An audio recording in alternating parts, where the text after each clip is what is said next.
जय माँ चंद्रघंटा। दोस्तों, मैं मिस्टर जीरो आप सभी का स्वागत करता हूँ। दोस्तों, आज हम जानेंगे माँ चंद्रघंटा की कहानी। नवरात्र के तीसरे दिन माँ दुर्गा के स्वरूप देवी चंद्रघंटा की आराधना की जाती है।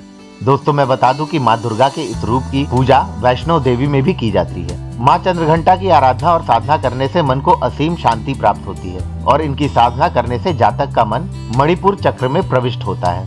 माँ चंद्रघंटा की आराधना करने से भक्तों में वीरता और निर्भयता के साथ साथ सौम्यता और विनम्रता आती है। माँ चंद्रघंटा व्यक्ति के मन पर स्वामित्व रखती हैं और मन में चल रही दुविधा को दूर करती हैं। तो चलिए दोस्तों, अब हम जानते हैं माँ चंद्रघंटा के स्वरूप के बारे में। दोस्तों, माँ चंद्रघंटा के मस्तक पर घंटे के आकार का आधा चंद्र है। इसी वजह से इन्हें चंद्रघंटा कहा गया है। माता के शरीर का रंग सोने के समान है और इनकी भक्ति से सभी देवगण, संत और भक्त जन के मन को संतोष प्राप्त होता है। माँ चंद्रघंटा का प्रिय वाहन सिंह यानी कि शेर है और ये अपने 10 हाथों में खड़क, तलवार, ढाल, गदा, त्रिशूल, चक्र, धनुष लिए हुए हैं। तो चलिए दोस्तों, अब हम सुनते हैं माँ चंद्रघंटा की कथा।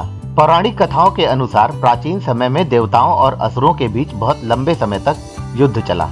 देवताओं के स्वामी भगवान इंद्र थे और असुरों का स्वामी महिषासुर था। जब युद्ध समाप्त हुआ तो महिषासुर ने देवताओं पर विजय प्राप्त कर ली और इंद्र का सिंहासन हासिल कर स्वर्ग पर राज करने लगा। महिषासुर के आतंक के कारण सभी देवता परेशान हो गए थे और इस समस्या का हल निकालने के लिए वे देवाधिदेव महादेव ब्रह्मा और विष्णु के पास गए। सभी देवताओं ने त्रिदेव को बताया कि राक्षस महिषासुर ने इंद्र, चंद्र, सूर्य, वायु और अन्य सभी देवताओं के अधिकार छीन लिए हैं और इन्हें बंधक बनाकर स्वर्ग लोक में रखा है। महिषासुर के अत्याचार के कारण अन्य सभी देवता पृथ्वी पर विचरण कर रहे हैं और उन्हें स्वर्ग से निकाल दिया गया है। यह सुनकर त्रिदेव यानी कि ब्रह्मा, विष्णु और भोलेनाथ को बहुत गुस्सा आया और उनके गुस्से की वजह से तीनों के मुख से ऊर्जा उत्पन्न हुई। इन तीनों की ऊर्जा के साथ ही अन्य देवगणों की भी ऊर्जा उस ऊर्जा में जाकर मिल गई। उसी ऊर्जा से वहां एक देवी का अवतरण हुआ और उन देवी का नाम चंद्रघंटा पड़ा। भगवान महादेव ने माँ चंद्रघंटा को त्रिशूल और भगवान विष्णु ने उन्हें चक्र प्रदान किया। इसी प्रकार सभी देवी देवताओं ने उन्हें अस्त्र शस्त्र भेंट किए।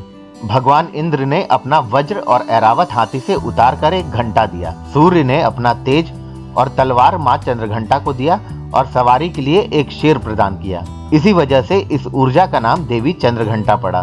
देवी चंद्रघंटा ने ही महिषासुर का वध किया था। जब देवी चंद्रघंटा महिषासुर के समक्ष आई तो वह समझ गया था कि अब उसका काल यानी कि मृत्यु आ गई है। देवी चंद्रघंटा ने एक ही झटके में महिषासुर और अन्य सभी बड़े दानवों का संहार कर दिया और इस प्रकार देवताओं को असुरों के अत्याचार से मुक्ति दिलवाई।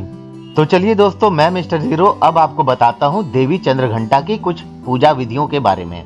नवरात्रों में सुबह जल्दी नहाकर माँ चंद्रघंटा का स्मरण करें और उन्हें प्रणाम करें। इसके बाद माँ को स्नान कराएं। स्नान कराने के लिए कलश में शुद्ध जल भर लें और उसमें थोड़ा सा गंगा जल मिलाएं।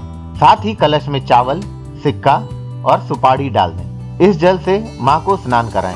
स्नान कराने के पश्चात माँ चंद्रघंटा को पीला फूल चढ़ाएं। माँ को पीला रंग अत्यंत पसंद है। आप इन्हें पीले वस्त्र ही अर्पण करें। अब माँ को पंचामृत अर्पण करें।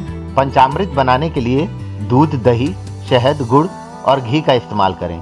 माँ को गुड़ का भोग अवश्य लगाएं। इसके बाद माँ के समक्ष घी का दीपक जलाएं और कपूर जलाकर उनकी आरती करें। साथ ही दुर्गा सप्तशती और दुर्गा कवच का पाठ करें।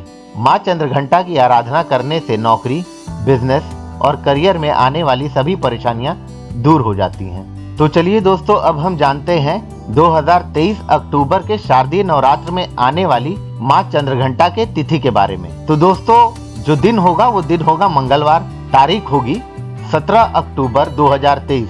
देवी माँ चंद्रघंटा। फूल होगा पीला गुड़हल का फूल, रंग पीला। मंत्र है ओम चंद्रघंटाय नमः। तो चलिए दोस्तों, मैं मिस्टर जीरो आप सभी से अब आज्ञा चाहूंगा। और जाते जाते दोस्तों, अगर ये वीडियो आपको पसंद आई हो और माँ चंद्रघंटा की कथा आपको अच्छी लगी हो तो आप दक्षिणा स्वरूप सब्सक्राइब का बटन दबा सकते हैं और अगर थोड़ा कम दक्षिणा देना हो तो लाइक बटन से भी काम चला सकते हैं। माँ चंद्रघंटा आप सभी की सारी मनोकामनाएं पूरी करे। जय माँ चंद्रघंटा।